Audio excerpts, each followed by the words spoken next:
Hello and welcome to Ticket Manager's All Access interview series, engaging leaders from across the sports marketing spectrum to identify and explore critical issues in the business of sports, entertainment, sponsorship, activation, ticketing, hospitality, and even more. I'm your host, Jim Andrews. Joining me on this episode to discuss, among other things, organizational culture, the values of a successful sales team, and the rising importance of suites is Doug Dawson, Senior Vice President of Ticket Sales and Service for the Dallas Cowboys. Welcome, Doug. Thanks for joining us. Hey, Jim. Happy to do it. Looking forward to the conversation. As am I. You have a very well-deserved reputation for having established a successful culture there at the Cowboys, particularly a sales culture. And one of the elements that you mentioned when we spoke earlier was establishing trust with employees and letting them know you're interested in helping them build a career. Is that difficult to do? I don't think it is. I think we start that off just from the jump. We make sure they understand that, look, as much as your success here is important to us, we feel like if we show you that we value your success for your whole career, that the benefits are going to outweigh any of the negatives there. And so we just start from the beginning. We're very transparent about it. We enjoy having these types of conversations. One of the things that I do is I have regular coffees or lunches just to talk career, literally go in with no agenda and just discuss how we might be able to help get you where you want to go. And the hardest thing is it goes both ways. I mean, they need to trust you as much as you need to trust them. And so I've had people in the past be like, I'm not comfortable talking about this with my boss. And once you get over that hump, it's amazing how successful it can be. And it can just be something simple like they come into your office and they're just not happy anymore. And so when you're having that discussion, maybe you figure out that the core of their unhappiness is because they miss family. And so, as you know, in this industry, it's the 6 degrees of separation is unbelievable. Absolutely. And so it's very easy for me to say, okay, well, what city is that? What city do you think you need to be in for whatever reason? And within seconds, I can reach out to counterparts in that particular city, or at least in that particular region, and help them. I've been on Teamwork Online, for example, while they're in my office, helping them try to find the best job opportunity. But it's something that I've done for a long time. It's kind of how I was started in the industry. And I realized that this is going to be something that was important to me and the culture that I was going to set up. And so these conversations are excellent because you start from the beginning and you kind of show them your family tree, and they say that, wow, that's pretty incredible that you have that many people. Now, some of it's just being old after 26 years in the industry, but a lot of it is just maintaining those relationships, still having those conversations, even once people are no longer working for me or with me and with the Dallas Cowboys. I still have people that call me up all the time and say, hey, I'm looking at this career move. What do you think? And we'll have those kinds of conversations. I have people send resumes to me. I'll help get those out and distributed. So it's something that doesn't just last for us while you're with the Dallas Cowboys. It's something that we envision lasting for your whole career. And it's not hard to do if you do it from the beginning and you're honest about it and very transparent. It's so important. Recently we had Peter Fagan from the Milwaukee Bucks on, and he talked about it in terms of collecting people, just another term for building those networks and maintaining them. And yeah, those of us who've been around for a few decades really understand the importance of that and maintaining those over the years. One of the other thing about those kind of conversations too is I'm imagining that, again, after you've been doing this for a while and you start to have those conversations with people who are 20 years younger, you might be learning some things from them in terms of new technologies and social media channels and things like that. Do you find that's often the case? Absolutely. The one that never ceases to amaze me is LinkedIn. I remember when LinkedIn started, I was getting all these notifications and I'm like, I think I had signed up. I didn't even know what the heck it was. And I just couldn't figure out what was this and why was it going to benefit me. And now LinkedIn's one of those things that I see salespeople and service people utilizing in a very, very positive way. And now, myself, I use it for hiring. If somebody's looking at a particular city, I might say, you know what, I don't know if so-and-so is still there. Let me, use that. So yeah, from a technology standpoint, I'm a lot better on social now than I was in general, but LinkedIn's the one that I had some learning to do. And over the last several years, it's become quite an asset for us, and we use it quite often. One of the challenges with any sales team is that you have goal-oriented people, right? And they've got those individual goals that they're required to meet.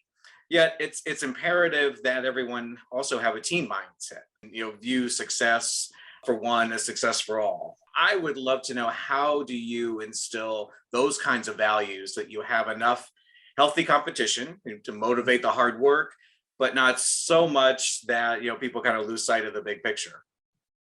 Jim, that's a great question, and it's incredibly important, first and foremost, to get just good people. If there's one thing I've learned, I remember doing interviews 20 years ago, and I felt like I could tell if this person was a hustler, if they were, could talk, if they could communicate really well, but I didn't have a great sense of, that's all well and good, but are they a good person? Are they going to come in here and be a great teammate? Because quite honestly, Jim, that's more important to our culture than any sale we can possibly make. We feel like if you're a good person and thus a good teammate, then our level of success is going to be that much better. I don't want a bunch of individuals, a bunch of lone wolves, so to speak, on our sales team. I want people that get just as excited about another sale that somebody made than they do about their own. And that's one thing, the staff that I have currently here in Dallas, there's probably as good at that as any group I've ever seen. Their level of excitement just is through the roof when anyone makes a sale. And to take it a step further, that's also the service team. The service team gets excited for the sales group, which that hasn't always been the case in places I've been either. But literally, to me, it's a very simple formula. If you get very good people, good human beings, you have a much better chance at that. Now, some might say, well, how do you know that in the interview process? That was going to be my next question. Yeah, I think you have to do your diligence. You're asking some deeper questions, some thought-provoking questions. You're not just asking the simple things that you'd ask, that I've been asking for 25 years in interviews. I want to know what you do on the weekends. What would your friends say about you? What would, things like that. Like I said, just deeper questions that generate more thought-provoking answers that I think help us understand what kind of person we're dealing with. And I also will tell you, we have, and it's not an inside sales group here, but it's our Legends group sales department, and that's our feeder system. I'd say about 80% of the folks we hire in Cowboys ticket sales come from that group. The beauty of it is that the two guys that run that department, Sean Penix and Bryant Capoletti, both worked for me up here in ticket sales. So they know exactly what we're looking for. We meet regularly, even though they're with a different company. They're in my leadership meeting that I have every week. So they know what's going on. I end up going to coffee or breakfast or lunch with their people all the time. As a matter of fact, tomorrow I've got 2 meetings that are people from that group. So before I'm ever making an offer to those folks, I know who I'm talking to. I know what kind of person they are. They've been vetted. And even though that maybe Sean and Bryant don't have the same luxury because they're hiring someone that's a lot of times out of their first job, I trust that they know what I'm looking for enough. And they've just done an absolutely phenomenal job with hiring the right kind of people. And then that's translated to us getting to know that group very well, and then thus hiring the right kind of people up here in ticket sales. And don't get me wrong, you're going to miss. But sure. I think one of the things that's important is correcting your mistake. You can't just make somebody a good person. You can't make them a good teammate. If that's not within them, I just don't know that it's something you can create.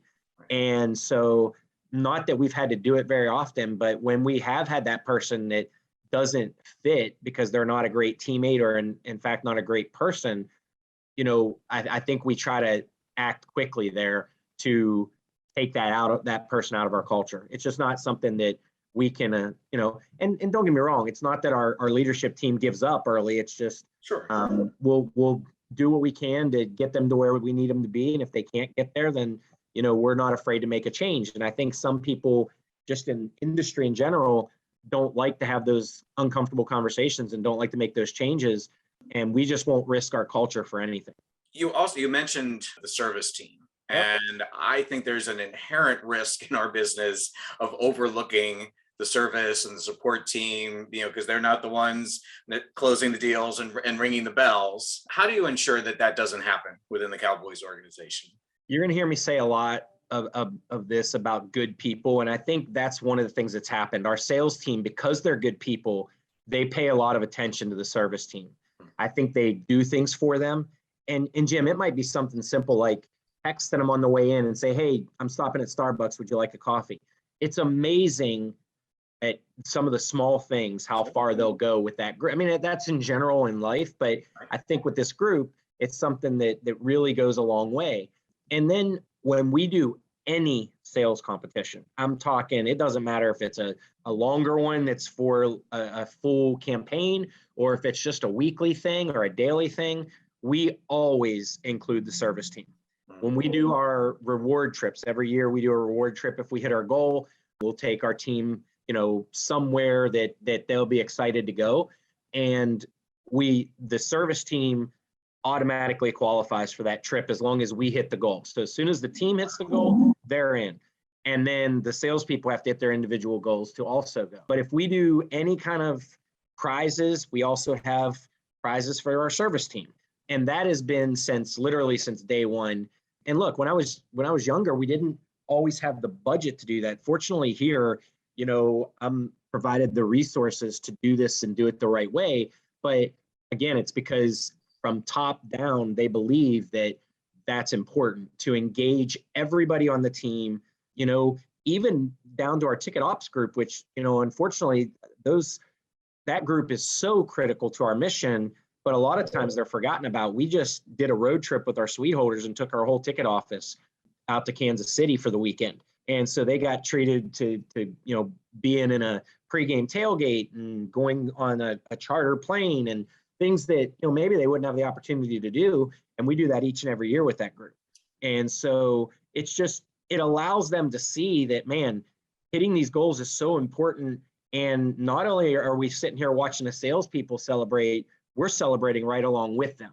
And so I would, encourage anybody, no matter what you're doing, even if there's not a lot or nothing even to qualify, if it's a drawing for a prize and a sales rep gets the draw for a prize, 9 times out of 10, the service rep also draws for a prize. Right. Because we don't give them, it's not like the salesperson gets $100 gift card and the service person gets $100, Starbucks card. They're equivalent. Like, we try to make sure that happens.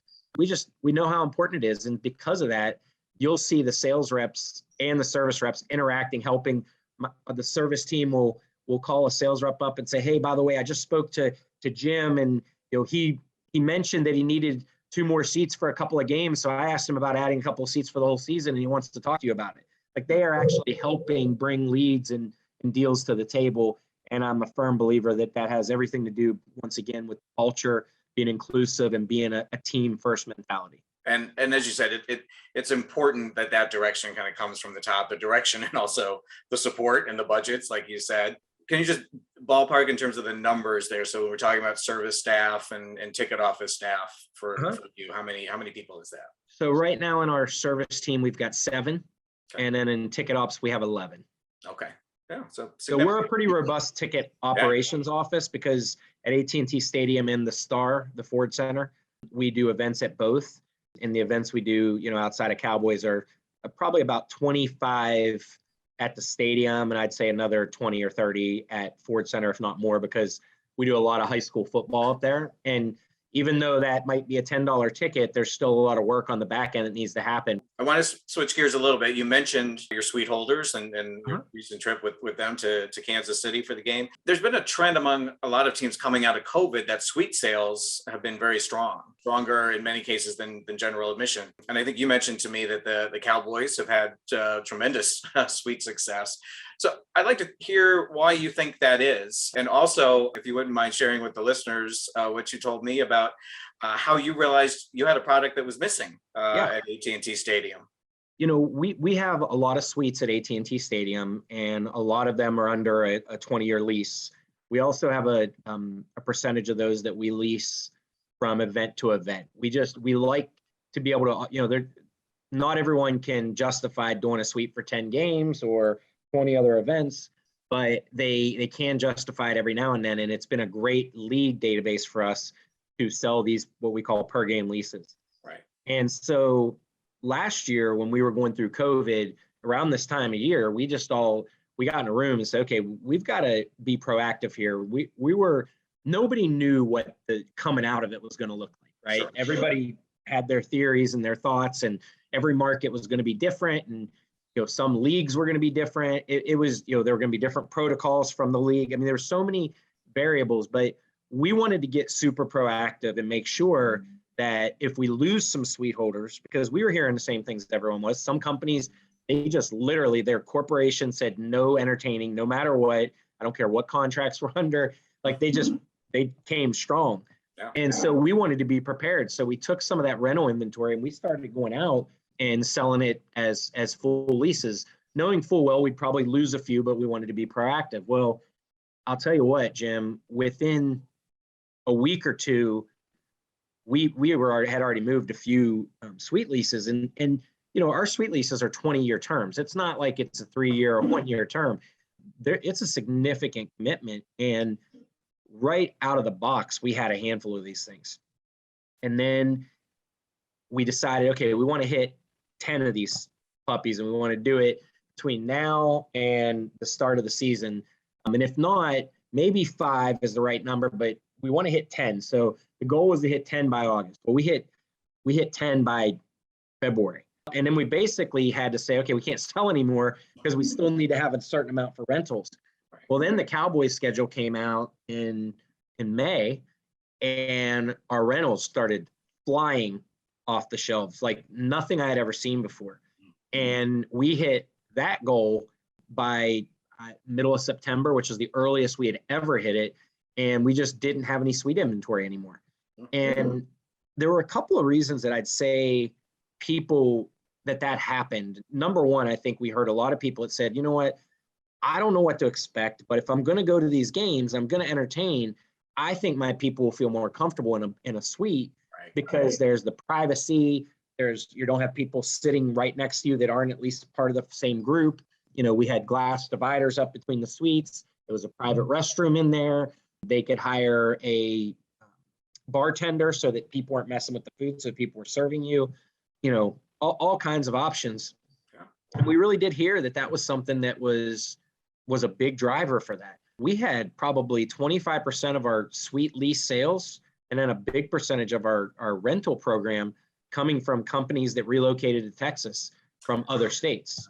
The big one was California, for example. We had a lot of people coming here, and they had a suite maybe at another venue. That's the easiest sale ever because you're talking to them and they already know everything, right? They don't know your particulars, but they at least have entertained in a suite before, so they know what to expect. And so we had, like I said, 25% of those were people that we reached out to. I think our team did an amazing job of prospecting companies that were relocating to Dallas in the DFW market, and heck, even New Mexico, Louisiana, and Oklahoma for that matter.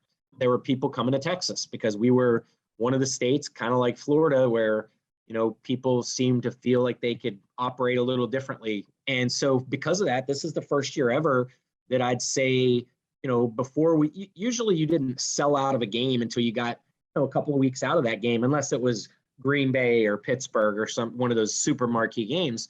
And keep in mind, without talking about the numbers, we rent a lot of suites. So we're not renting single digits. These are big numbers of rentals we're doing. And they just were gone. And then third party events, same thing. People were feeling the same way. We had a high school football game last year, a state championship game, that we rented over 80 suites for a high school football game, which is mine. Now we have high school football in Texas is different. It is Texas, yeah. Than any place I've ever been, but this is a community. It's about 20 minutes from the stadium. and 80 rentals. It just absolutely blew my mind. So anyway, as a part of doing that, we were selling through everything. And we were having people call us and say, hey, we have a group of 6 or a group of 8, and we'd like some kind of private experience. What do you have like that? And we really only had a suite. And, a group of 6 doesn't want a suite for 18. Right. The cost doesn't match up, as well as they just don't need that kind of space. And so, every year, myself and several of our leadership team do what we call walk the building, which is nothing new for a lot of people. We just walk the building and say, okay, is there any place in this building where we have a gap that we could generate some revenue? Everything else is sold. Where can we get something new? What new products are out there? There's all the new stadiums coming on board. You know how involved Legends is. So I'm usually pretty in the know on what new stadiums are doing. And so we found a place that we think, and we're still in the infancy stages, where we think we might be able to add some loge boxes. Last thing I want to touch on with you, Doug, is it's been a few years now, but the Cowboys were the first NFL team to go live with SeatGeek back in 2018. Mm-hmm. So now that you have those few seasons under your belt since the transition from Ticketmaster, how do you feel it's gone? I think it's been absolutely incredible. I did a lot of conversations like this in 18 when we were making the change. And, for me to sit here and say it was totally seamless, anybody in the ticket business would know that I was lying through my teeth. No such thing. We had our challenges, there's no doubt. But I talked a lot at the beginning of this conversation about good people. Right. And the thing that we noticed about SeatGeek several meetings in, and, Jim, when we were looking at SeatGeek, this is going to sound cliche, but we weren't looking for another ticketing company. We really weren't. Ticketmaster was doing the job just fine. We were totally happy, loved the people. And then something new was presented to us. And, we did 600 or 700 hours of diligence, if you add up everybody's time in our office that was in those meetings, trying to figure out, okay, can this work? Is this something we can make work? How's this going to go? I tell people all the time, we had 180 years of Ticketmaster experience and our 11 people in the ticket office. 180 years. We had 0 on SeatGeek. It was a big change. But the people of SeatGeek, and several of them are still there, some of them are not, but they were incredible people. And we said early on in the process, man, wouldn't it be great to work with these guys? These people are unbelievable. They're doing great things. The technology is sound. Yeah, we're going to have a few hiccups and road bumps, but we have faith in our team that we'll be able to overcome those. But I mean, this is season 4, which absolutely blows my mind. I cannot believe that we've done this 4 times. And I mean, we're almost through it again, and it's went wonderfully. Probably the thing I'm most excited is the user experience. Our customers love it. Our survey results every year regarding ticketing and mobile ticketing and all of that stuff are off the charts. The experience is great. We made the move, which is not anything earth-shattering, to 100% mobile, but because we were so comfortable with their experience they provided, it made that decision a lot easier. And I would say, I've been around a long time. I've heard of a lot of teams going mobile only, and it's not always been a seamless process. For us, that was a pretty seamless process. But in general, the SeatGeek group has been phenomenal. We love working with them. Our staff loves working with them. And look, I think it's just good for the business. I think it's good for our industry to have competitors in that space. And it's just something that didn't exist before. And I'd say it exists at a high level now. And I think it's good for everyone. I've never really seen an opportunity where competition wasn't good for everybody. And I think in this case, it's no exception. And so we're super pleased with them and the job they've done over the last 4 years, and excited for what's to come. Doug, I really appreciate you sitting down and talking through all this stuff with me. It sounds like things are going well for you in Dallas, and hopefully we'll get to do this again sometime. Would love to. Jim, I've enjoyed it. Thanks so much for the time. All right. Thank you, Doug. And on behalf of everyone at Ticket Manager, thank all of you for watching and listening. And please join us again for the next episode in the All Access interview series.